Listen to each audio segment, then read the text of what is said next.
Hello, hello. Welcome in, everybody. We're so excited to be joining you guys today to talk about beating that summer slump and how to keep your giving strong all season. So, I already see some people in the chat saying hello. You guys know the drill. But if you're joining us, go ahead and say hello in the chat. Maybe share where you're tuning in from. We like to see where everyone's joining us from.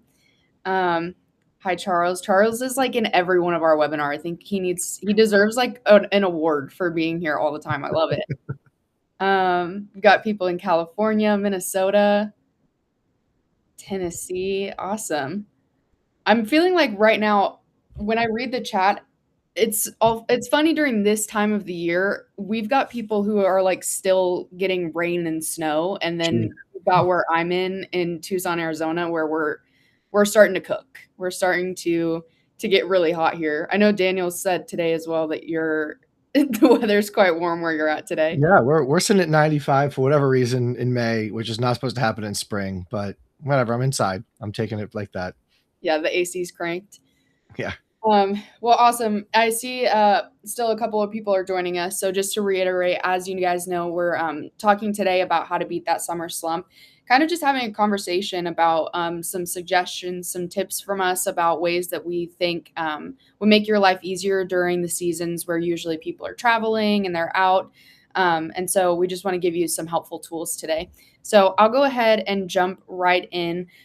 First thing, of course, we want to highlight that Tithely's mission is to simply serve you guys. And so, whether you're brand new to Tithely or you've been with us for a while, we just want to reiterate that our goal is always to make things easier for you. And that means like no extra steps. We give you all the resources that you need to lead your church well. And then, of course, just the cost aspect of Tithely and keeping things affordable so that you can, spend money and focus your finances and resources on the things that matter most. With that, if you don't already have our all access package, so again, this is for people who don't have it already.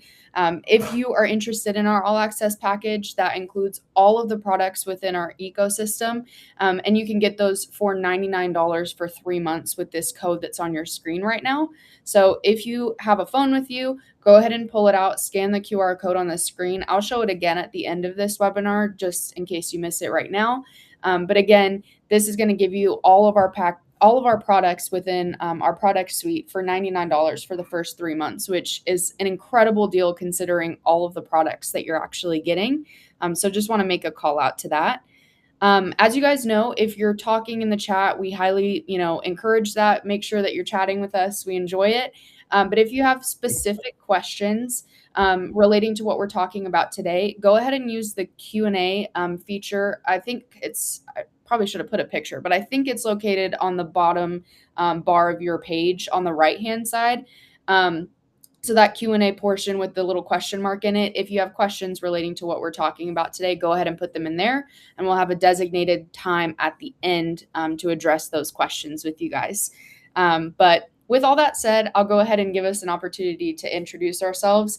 As you guys know, if you've joined any of our webinars before, you're familiar with my face. My name is Mariah. I'm a part of our education team here at Tithely. I have been with Tithely for a little over 3 years now. I started in our support team and then kind of touched a lot of other teams in between. So worked in our onboarding team and now in education, where we create all of the training content, the webinars, all of our help center content. That's kind of what our team handles.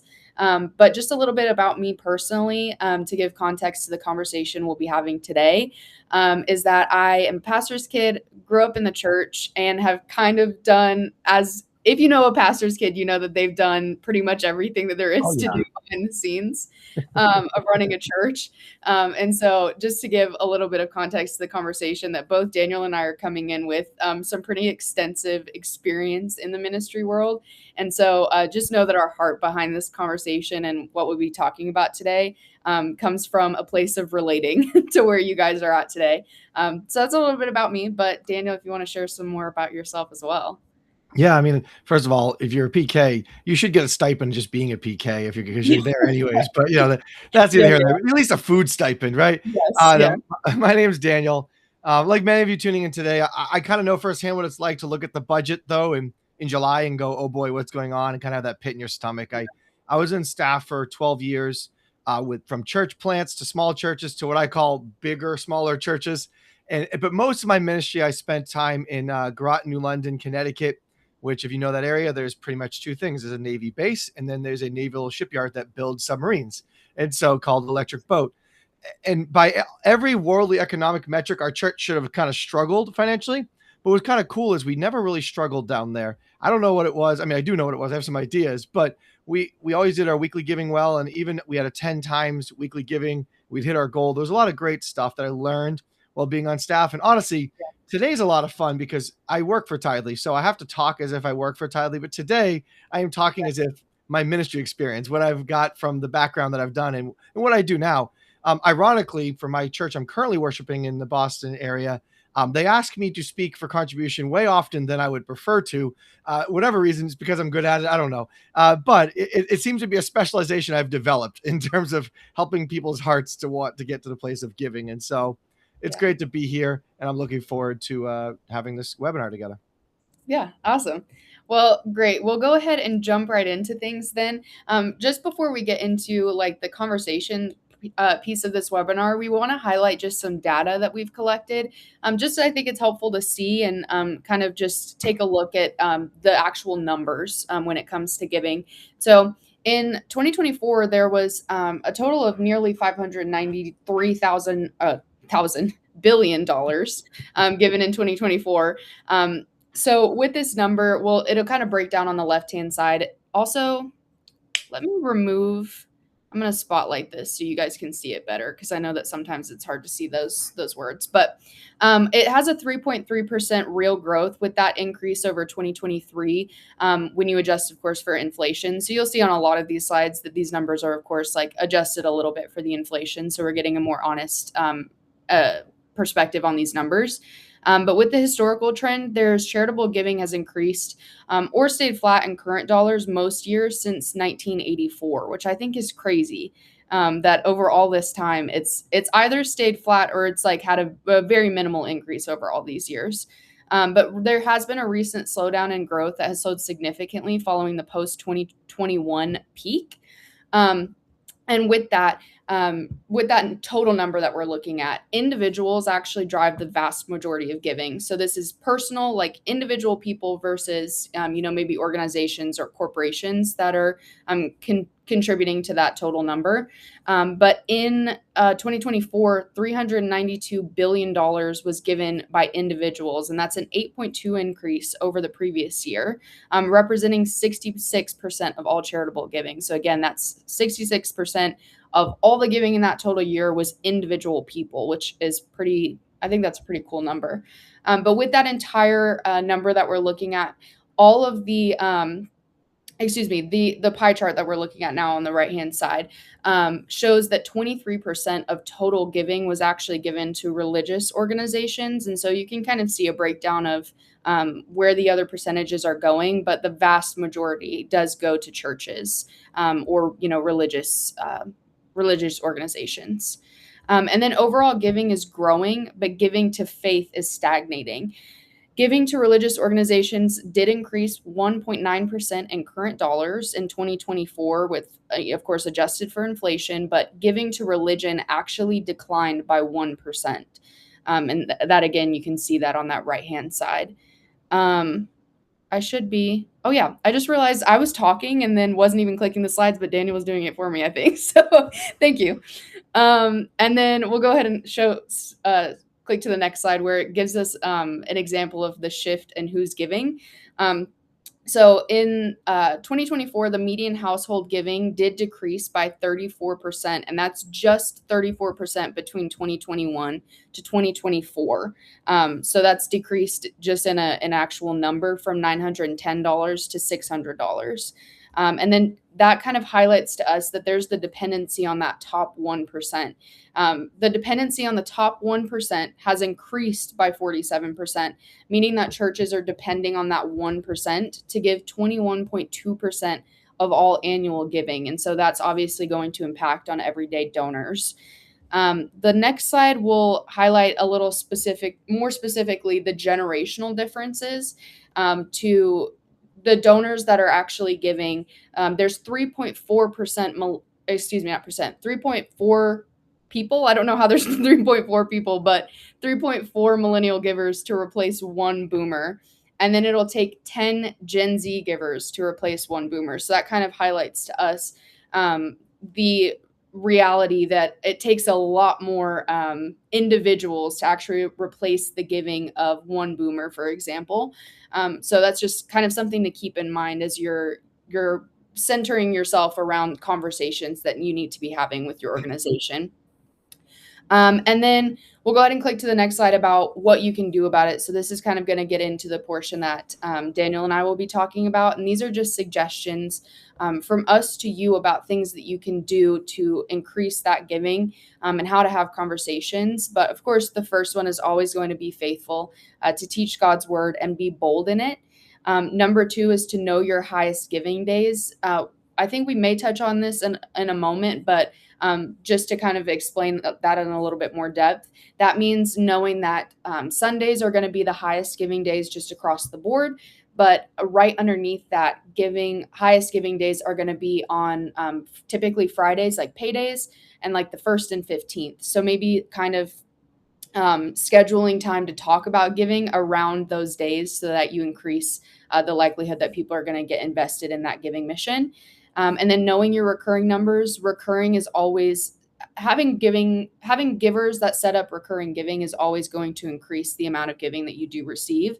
So just kind of getting familiar with how many people are actually setting up recurring giving in your church is something to definitely think about. And then simplicity, not features. This just means like make it easy for people to give. And then, of course, be prepared for changes in how donors give based on the data that we just took a look at. So with all that said, I'm going to bring both of us back here, and then we'll go ahead and get into some questions for Daniel. And I'll ask these. I'll ask this in two parts to give you an answer or a second to answer both. But as a pastor, how do you boldly ask for offering in the summer without feeling like just another fundraiser? Can you talk to us a little bit about that? Yeah, it's a good question because you can feel when you're a pastor minister in any capacity leading a church that you're just chasing down numbers, whether it's visitors to your church, whether it's people online, people checking in, and then financially the same thing. What you have to shift your view from first before anyone else is from fundraising to vision casting. Fundraisers ask for money to fix something, right? But a pastor, a minister, you're inviting people to fuel a mission, a kingdom vision mission, right? And you should never, I think the other thing is you should never apologize for asking, right? I think like, oh, sorry, we have to ask for money. Like, no, that's not the idea. Is God deemed it, this is what we're going to do.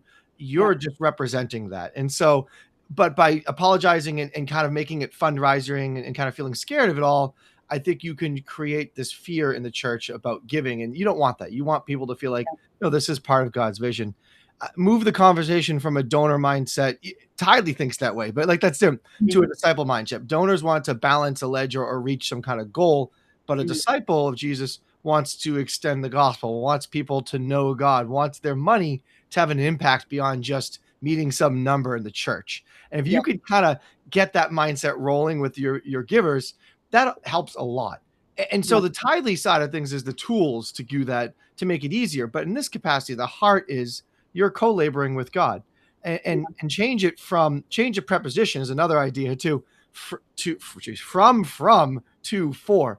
You aren't asking something from your congregation. You're inviting something for them. You're giving them an opportunity to worship through their giving.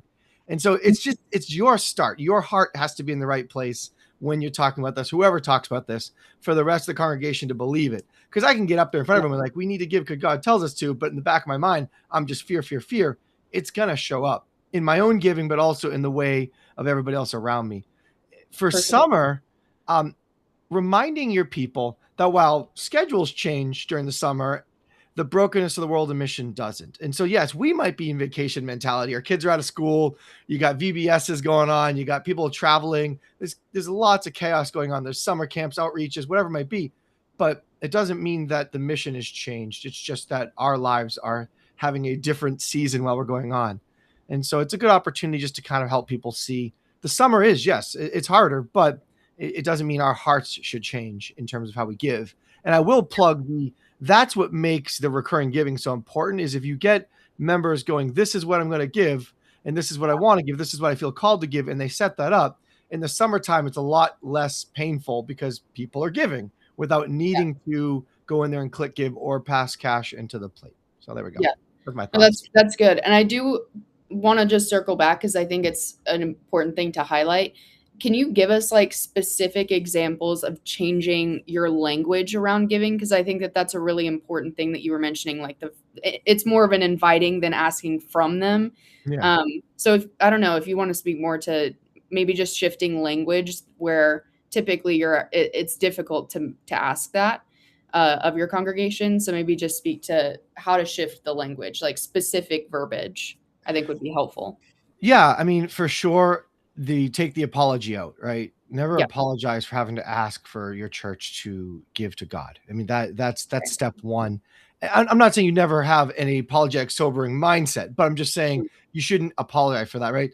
Yeah. And use the words worship and and it's part of our spiritual discipline, or it's part of our spiritual growth. It's a way that we connect with God. Like those phrases help the giver, the donor, the people in your church go, oh, like you're right, this isn't just a I'm just writing, it's not like taxes, right? I think Yeah. you got to get as far away from the tax mentality that I have to do this every year, or I have to do this every month, or I have to do this every week, Yeah. to I get to do this because I'm worshiping God, right? When you frame the offering in a way that like you're not with God's not withholding something from you until you give, or it's not just about material, your suffocating grip on materialism, right? You got to get rid of all of that kind of stuff and just get into this. We're worshiping God through all this. It's an opportunity to grow in faith and experience God's provision, God's blessings. And again, I'm not saying that you immediately get everything back you give, but I'm willing to bet those who have been generous givers through most of their lives have felt so blessed in so many ways outside of the financial realm, Yeah. for sure, by doing that. And so just change it from oh, I have to do this to we get to. This is part of how God has blessed our lives. So Yeah. that's one thing I think really does help. Yeah, that's great. And kind of in that same vein of how you would talk to your church about this conversation, the second part of this question is why is it so critical right now for churches to tie their giving directly to Mm. stories of measurable impact and life change? Yeah, I mean, just think about it for a sec. Like, if I give $10 this week, you know, uh, my budget shows a minus $10, so that's just Right. gone to a black hole, right there. Yeah. And if that's the only thing I know about it, it's just gone, and I've just lost Mhm. $10. Now, I mean, I think I would have felt if that's how I feel, I'm better off giving that to someone on the side of the street that needs a dinner, right? Or giving that to one of my kids, or giving it to a neighbor. I would feel that connection. So we got to change this whole giving to this black hole mentality to actually, like you said, sharing stories of how impact and life change is occurring from these giving. And you don't have to make it a dollar for dollar comparison. Be like every $10 you give is a soul say, like, no, like Yeah. that gets a little Yeah. bit kind of crazy. Maybe you can do that if you want. I'm not saying it's evil. I'm just saying Yeah. it's kind of crazy. Yeah. But in a low trust culture, transparency and impact are the new currencies of how you Mhm. build that trust. If a Yeah. giver feels like their hard-earned money disappears into mysterious general fund just to maintain a building, they're going to redirect the resources to something else. Sure. Where instead you can intentionally show, not just tell where the money goes. Generosity will thrive when financial sacrifice is tied to a human face. And so, new people that have come to your church because of an outreach program, Yeah. get them up front sharing, right? Like, and again, they don't have to talk about money. You just got to let people see, oh man, things are happening. They're exciting. If you have Mm. a food pantry and people have been giving to that food pantry, talk about the numbers of how many people are served in Yeah. that food pantry. Or if you give to some kind of international donation thing that's serving some church over in Europe, or some place in India, or somewhere else international, share people, Yeah. have people get up there and talk about it, show photos of kids Mhm. engaging, whatever it may be. That I mean, when I make my kids give contribution, they have my kids every week they earn money through their chores, and then I give them their dollars as they walk in, and they put money in Yeah. the plate, just because I want them to have this idea that they worked hard, they gave the money, and then we talk about how they feel about what they give later on. And so even just Yeah. getting families in the culture around your church talking about like I gave and we could see this blessing. Mhm. Finally, kind of flip the script on how your church reports its financial needs. by translating operational cost into spiritual outcomes. So you just got to Mhm. be Yeah. creative. You have all this in front of you. People have given this much money. You've seen this happen throughout the year. You just got to share. We've given this much. Great. Don't just stop there. And here's how we've seen Yeah. blessings come from this.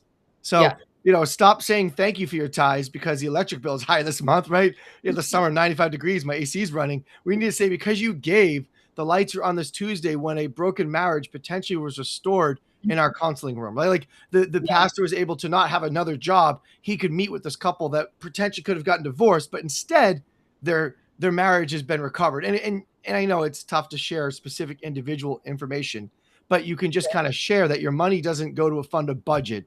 It goes to fund a rescue, Yeah. a salvation, a connection to God. Yeah. That's really good.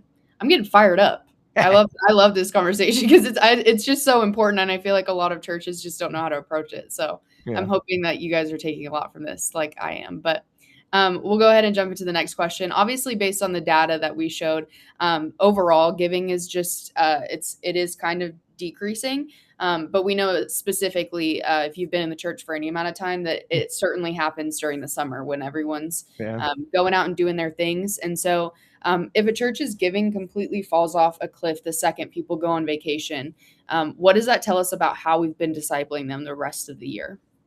Yeah, I think first of all, we have to kind of normalize that giving is part of our church culture and worship of God. So Yeah. if you have to jump in when something spikes down and you got like this panic month where you're 20% below budget and have somebody have to get up there and do this hardline talk where we need to make it up over the next couple weeks, like you've already kind of lost. And not that you shouldn't do that if you need to. Like I'm not saying never do that. But if you get to that point, you've already missed some of the steps leading up to it, right? First of all, it's not attendance based, it's lordship based. That's giving, right? And so if giving stops the moment geography changes or the summer changes or landscape changes, it reveals that how we've trained people is not, it's based on attendance and not based on a transformational stewardship of our money that God has Mhm. given us or our resources God has given us. When it's tied to physical presence, people treat the church more like a movie theater or a restaurant, and they're tipping for the service of the church when they're there, but when they're not there, they don't need to give. Like that heart is where you got to kind of cultivate. A lordship based generosity recognizes the obligation. I hate that word, but it's so true. This obligation, but also the ability and opportunity to Mhm. worship by funding God's house in this plan that's going on there. And so that's first foremost. The discipleship flaw, kind of right. The seasonal drop off proves that we haven't taught giving in a way that is part of our first fruits, no matter what, where we are. This is what we're going to give because it's a covenant between us and God. And so have these conversations in the spring, in the winter, before, have these conversations year round. And I think another important thing is, yes, it's great to do this in a corporate setting when you're in front of the church, you share something, but a lot of these conversations got to happen in the houses. If you have small groups, that's when these conversations happen. And it's not a go in there and find out who's giving what. You can do that type of stuff. I'm not, that's here, neither here nor there. It's like up to your Mhm. church, how people feel comfortable, but just having conversation about like, hey, how are our hearts with our giving? Are we Yeah. feeling like it's a sacrifice? Are we feeling like it's blessing? Are we feeling like it's not just going to black hole, but what are we seeing? And let people share. And those who are most excited, you let them share a lot in those groups. Right. And then finally, I think a summer slump is rarely a calendar problem. It's Mhm. more of a report card on our holistic financial discipline during the fall and spring, as I mentioned before. Like Yeah. this idea that the painful reality check for church leaders is that it's the problem before the summer that we have to deal with, not just Right. the summer. And Yeah. if the only time the congregation hears about money, also another thing, right? If the only time a congregation hears about money is when it's bad, they're only going to correlate money with bad, right? It's kind of like a dog. If you Yeah. if they pee on your floor and you put their nose to it and say no, that every time they say pee, it's negative, and that's good for a dog, but it's not good for us. Like we don't Right. want to hear money bad, not doing good. We want to hear year round. So if you even have a specific week where people have given more in Mhm. May around Mother's Day or something like that, there's a huge showing of people and there's great donations given up or great collections given up. Then you Yeah. go, great job the next week. Like let people know when they've done well. It, Yeah. it just can't be the negative. Yeah. There we go. That's good. I mean, you kind of touched on it already, but I don't know if you have any more you'd like to share about how to just build, like practically how to build that weatherproof culture of Yeah. generosity year round. Yeah, I mean, I think this thought when you asked this question before to me, I think it's the heart that wants to give is what you're Mhm. building, right? That Right. not they have to give, not the need to give, not that there's a guilt, but it's a we want to give. And then as what Tithely aims for, and this is kind of why this webinar is so great, is make a system of giving that's frictionless. So Mhm. technology has really come to and helped us, not just pandemic. Oh no, no one showing up to church, but now this is part of everyone's lives in churches. It does Yeah. make things easier. The count team doesn't have to count as much money outside of it. The transactions are easier. Everything is done in a way that makes it so like, oh, I giving isn't even hard. Oh, I forgot my wallet. I forgot my check today. Well, everyone has a smartphone, right? It's kind of Right. there. And Yeah. so really allowing people to see like technology is a tool to help our hearts to give. Mhm. And we mentioned this already normalize recurring giving as a spiritual discipline. Uh, and again, some people may push back and say, I don't want to do recurring giving because I need to feel it every week. Awesome. If there's a true conviction there, I wouldn't ever push that away from it. But Mhm. that's not everybody. Most people would love just to be like, all right, I'm going to give this money and they should see it out of their account. They should have a budget. Hopefully, there's other elements of their financial stewardship coming into play, right? If they don't have a Yeah. budget and they're just giving, that's a little bit scary too with recurring donations because that's recurring. Everything else might not be recurring. And so Right. there's elements there, but it's important. Use scripture. I know Yeah. every church has said this passage probably 1,000 times, but 2 Corinthians, 9, right? We Mhm. should give what we've decided in our heart to give. This does need to be the message. But once that is set, once that person has that conviction of heart, allowing that giver to feel the opportunity to give more or adjust based on where they are, their heart has to be in it, right? It Yeah. allows families to honor God with their first fruits whenever they're giving. And I think even parents or out there, people who do recurring giving, I had to tell my daughter, I show my daughter what the recurring giving so she could see that I'm giving because she's putting $1 on the plate and I'm Right. not. She's like, Daddy, why aren't you giving? I'm like, well, honey, we do give this way. I And know. so it's got to be normalized in the family. And then preach Mhm. financial health year round, like I said, not when you just don't need money.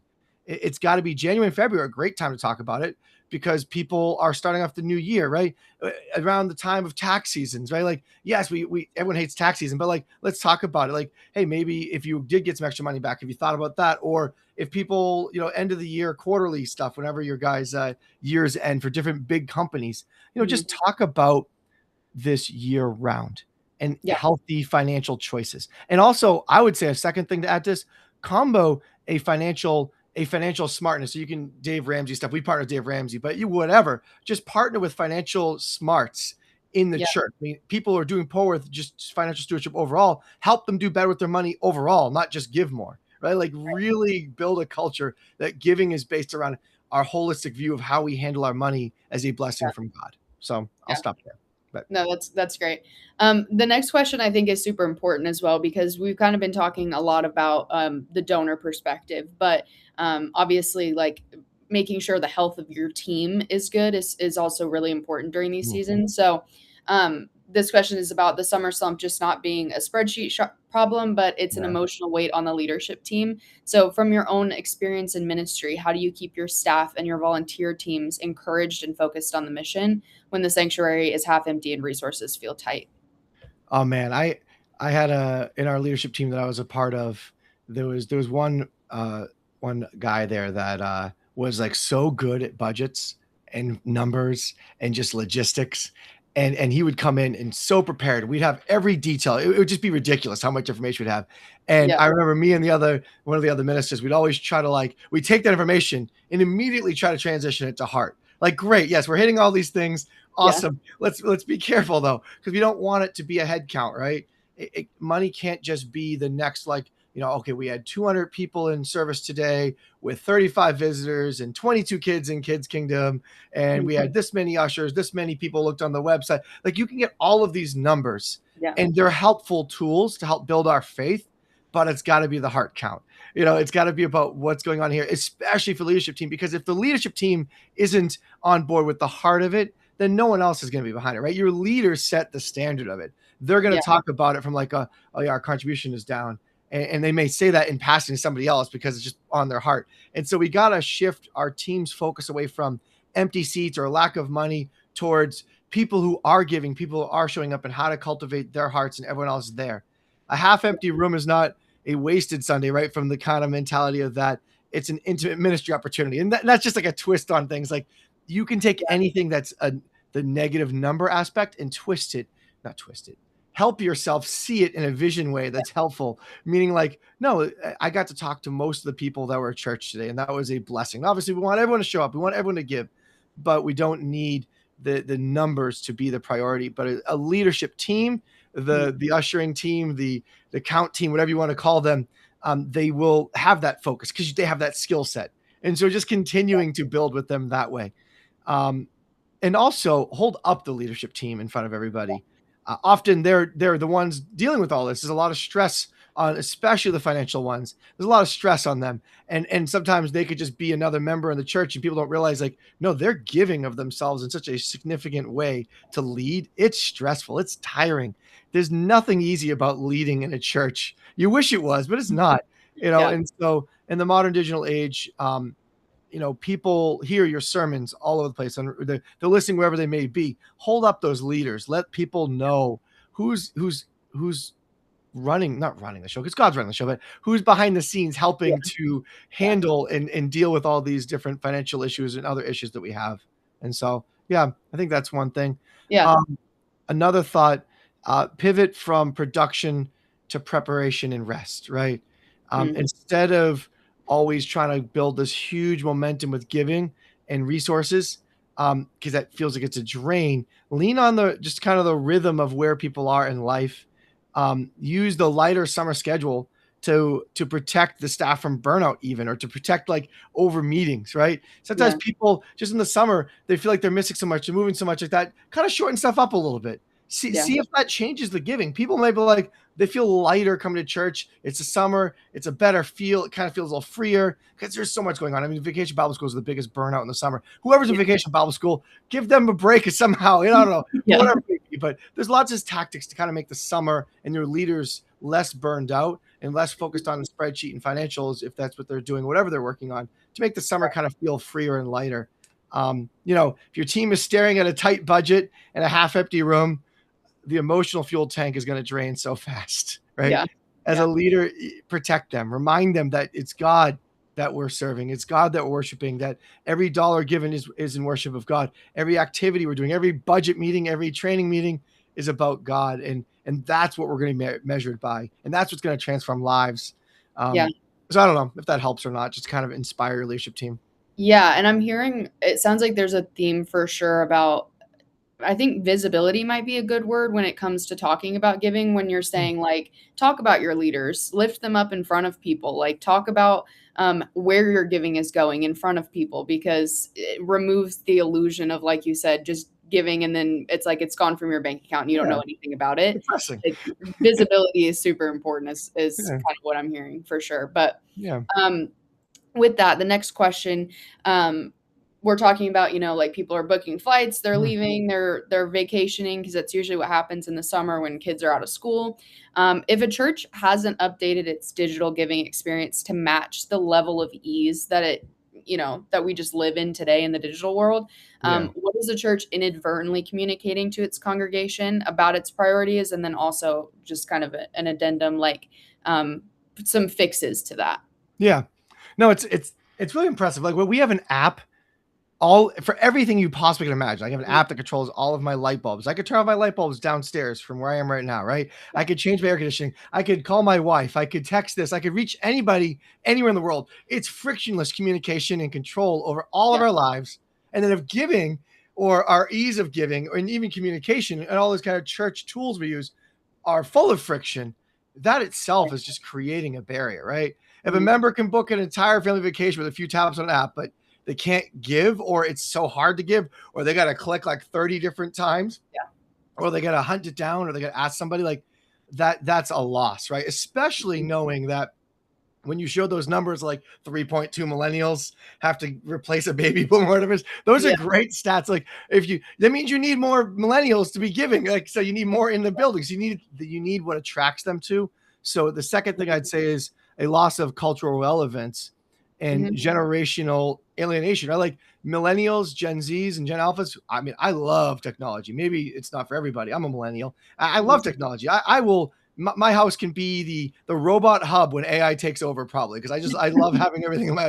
It might be, who knows? But that's a cultural connection to me. If my church doesn't have online giving, I think I have the right heart, but I think I would struggle to give consistently, even though I want to, because it's harder, right? And so you millennials and Gen Zs, alphas, a lot of them don't carry cash. I kind of do, but checkbook for sure. Like who has a checkbook on them? Like that just doesn't happen. And so like to give, you need the frictionless opportunity. So an Mhm. outdated giving platform, even outdated online giving platform, right?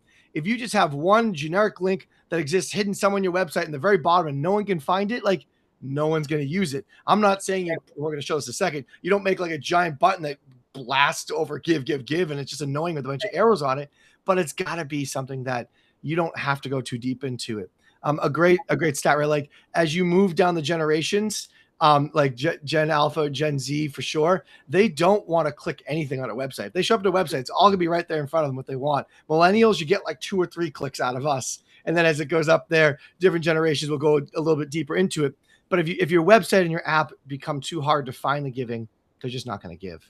Even Yeah. QR codes, they may not even bother. I mean, QR codes are cute and Tap's awesome. Like I love our new Tap function. That's even easier. But like the more brainless you can make it for them to get to it so that they can choose what their heart wants to give, the better it's going to be. And brainless is a bad word choice there. I cover that. The simpler it is to get Yeah. there so they can get to the point where they give, and then hopefully their heart kicks in, the training kicks in, everything else that you've talked about with them in small groups in the church about how we're worshiping God through our giving. That's when that all comes out, right? But if it's too hard to Yeah. get there, you might create an unintentional roadblock to an obedience, right? And again, it's still not your fault if they don't give.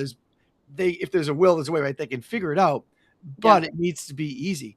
I mean, Yeah. even so much so, like if a church member Tuesday morning goes, "Oh wait, I forgot to give this Sunday." Pop up on their phone, boom, right there they give. Like it's Yeah. an easy thing for them to do. And so the frictionless is so important. But online giving like really is significantly important. It just changes things. So Yeah. Yeah. Well, and with that, it's a good segue yeah. into what we want to highlight. A couple things with our custom church app and then our church website.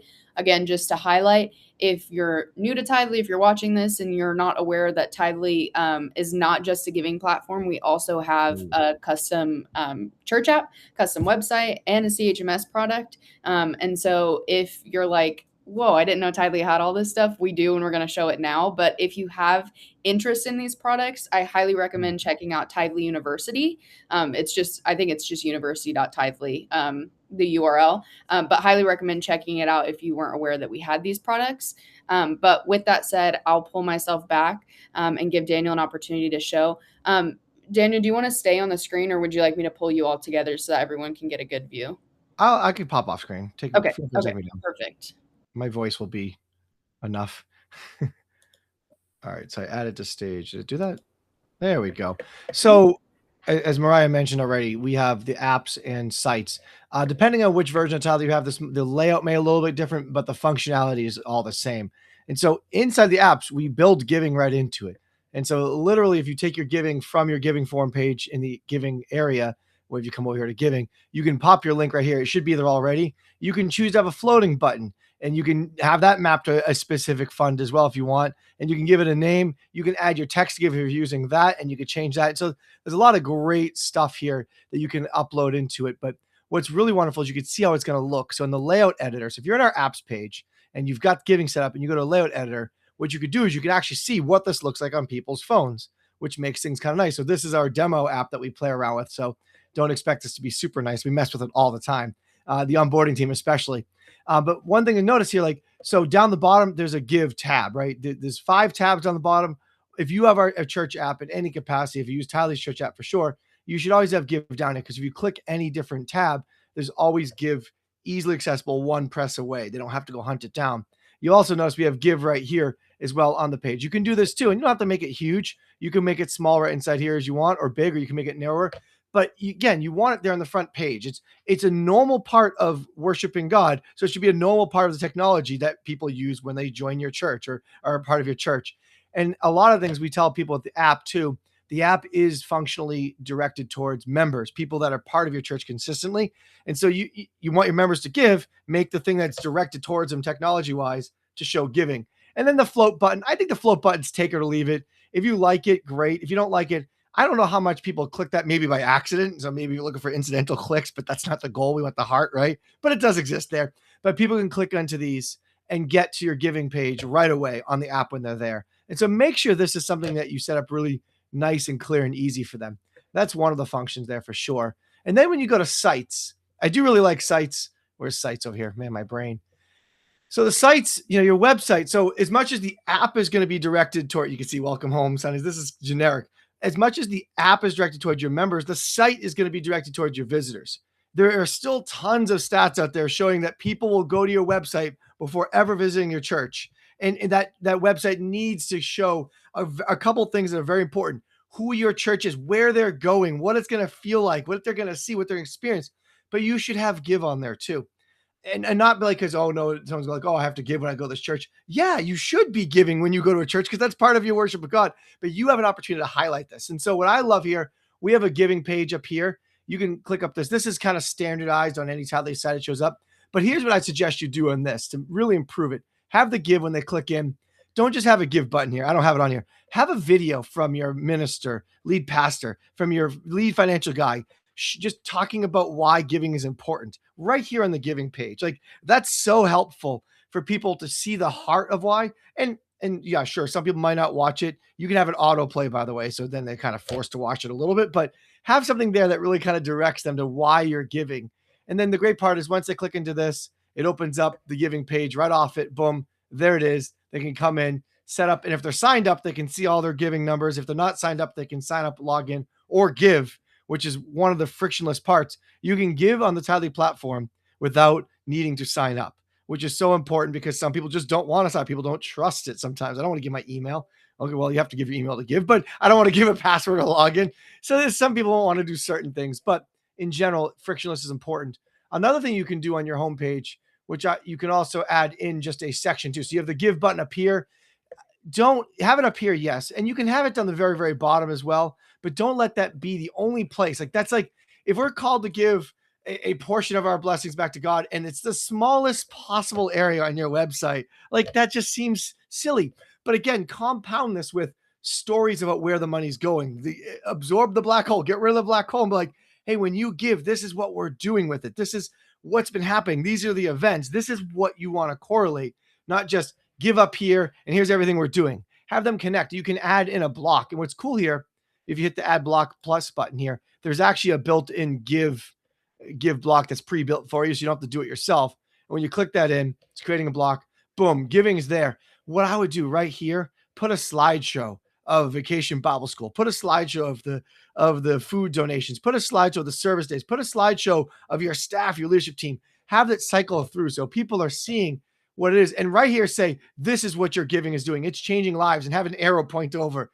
And so they can see that, or have a video and they could donate now. But make your giving on your technology as easy to find and as simple as possible, but connect it to the hearts of the people, not just the structure. You can do this if you want. I suggest never have a bar chart of what giving has been doing right here. Now, you should have that somewhere on your website where people can find that. You should share what people are giving, how much is giving. I think that transparency is super important for the heart, but don't make that the first thing people see. Make it what their money is doing and how it's changing people, the things they can see. But yeah, the apps in the sites, super important on how we can give and the value it brings to your members when they show up, to visitors, to your website, and to the app, your members. And obviously either one can use both. So yeah. There we go. Yeah, that's awesome. That's super helpful. Before bringing us back, like visually on screen, I want to make a highlight to our Tithely Tap feature. Yes. So this is something that is relatively new, and we're like so excited about it. It makes giving so easy. If you haven't gotten the gist throughout this entire conversation, like make it easy. And Tithely Tap is probably one of the easiest ways to do it. I can't imagine it being much easier than this. So we want to make a quick shout out to Tithely Tap and then show you guys a cool video to get you kind of excited about the future if you weren't aware that we had it. So I'll go ahead and show us this video really quick. Just tap play. Yeah. Let me know when you can hear it.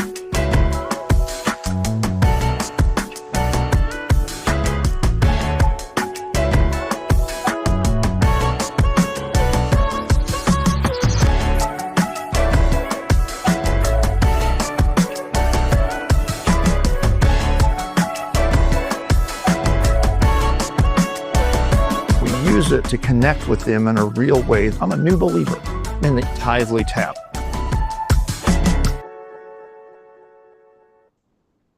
Awesome. Well, we hope that got you excited about that product. So, just wanted to shout out that Tithely Tap is the best way to reach out. I guess I didn't. I probably should have added like a link on how to get to Tithely Tap. I might include that in the follow-up email we send out about how you can actually sign up and like order the Tithely Tap disc. So look out for that email that we follow up with. But now at this point, we'll go ahead and shift into the Q&A portion of this webinar. I do see we already have a couple questions. So let's take a look here. I think I'll make these public, and then I don't think I need to add it to stage because it might cut off these questions if they're too long. But this person is asking, if they don't have an account and give, and we have Breeze, will it automatically import into a giving record even as a first-time giver?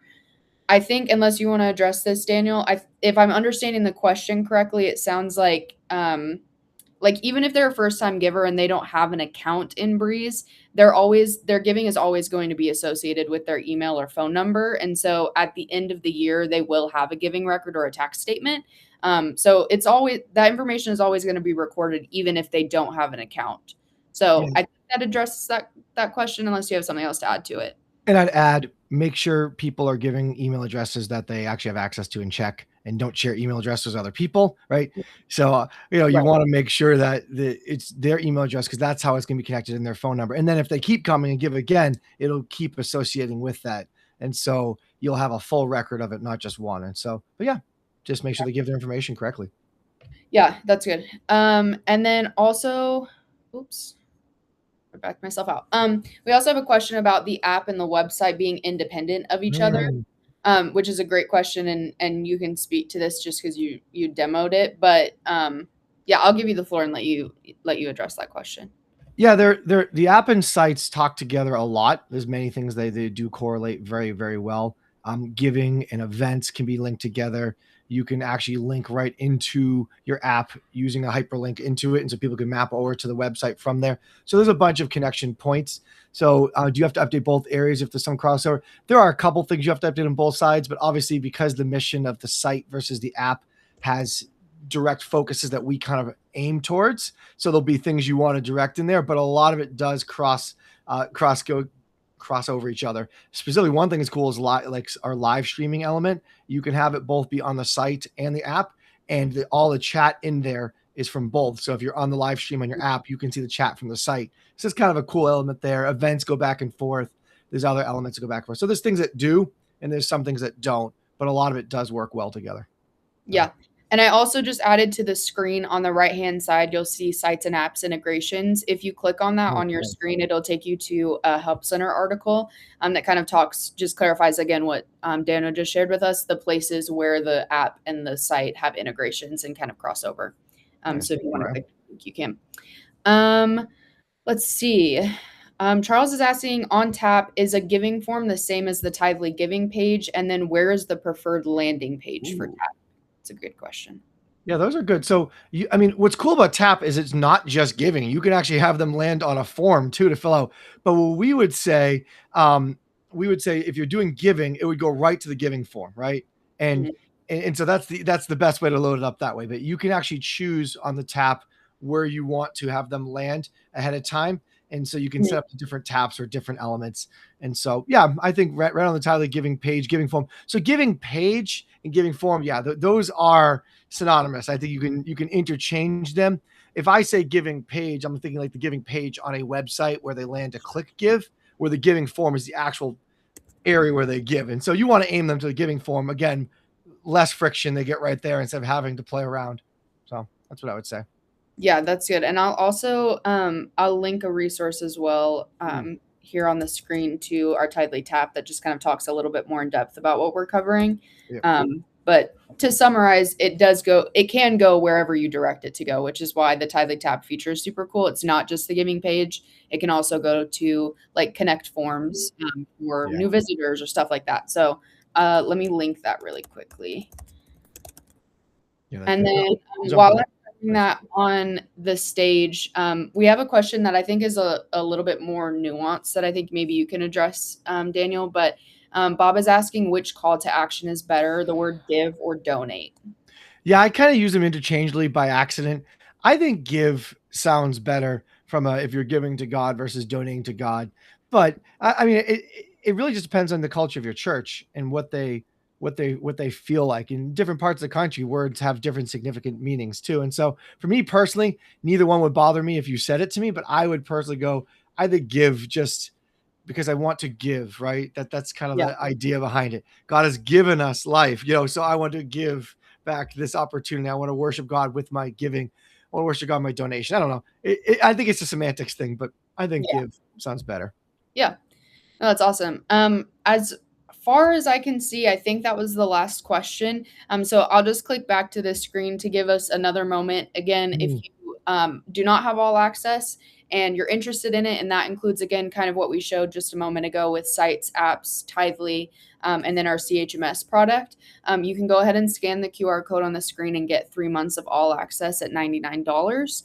So that's it's $60 discount over those 3 months. So definitely take advantage of that if that's something you're interested in. But with that, I believe that was the end of the questions. So as always, we're super thankful that you guys joined us today Yeah. to address the common question. Recording will be sent to anyone who registered for this webinar after this is over. And so please feel free to take this and share it with your team. Put the word out there and let other people get some of this great information that Daniel shared with us today. But with that, do you have anything else you want to share, Daniel, before we head out? No, thanks, guys. It's an honor, and I loved kind of turning on minister mode again. That was fun. So, Yeah. Yeah, awesome. Well, again, thank you guys so much for joining. If you have any questions, the best way to reach our team is going to be through the chat bubble in your account whether you're logged into Breeze or in Tithely. So feel free, as always, to reach out to us if you have any additional questions. Check out our Tithely University, where that's stocked full of videos that give you kind of the basic rundown of all the products included in All Access. But we hope this was helpful to you guys, and we'll see you in the next one.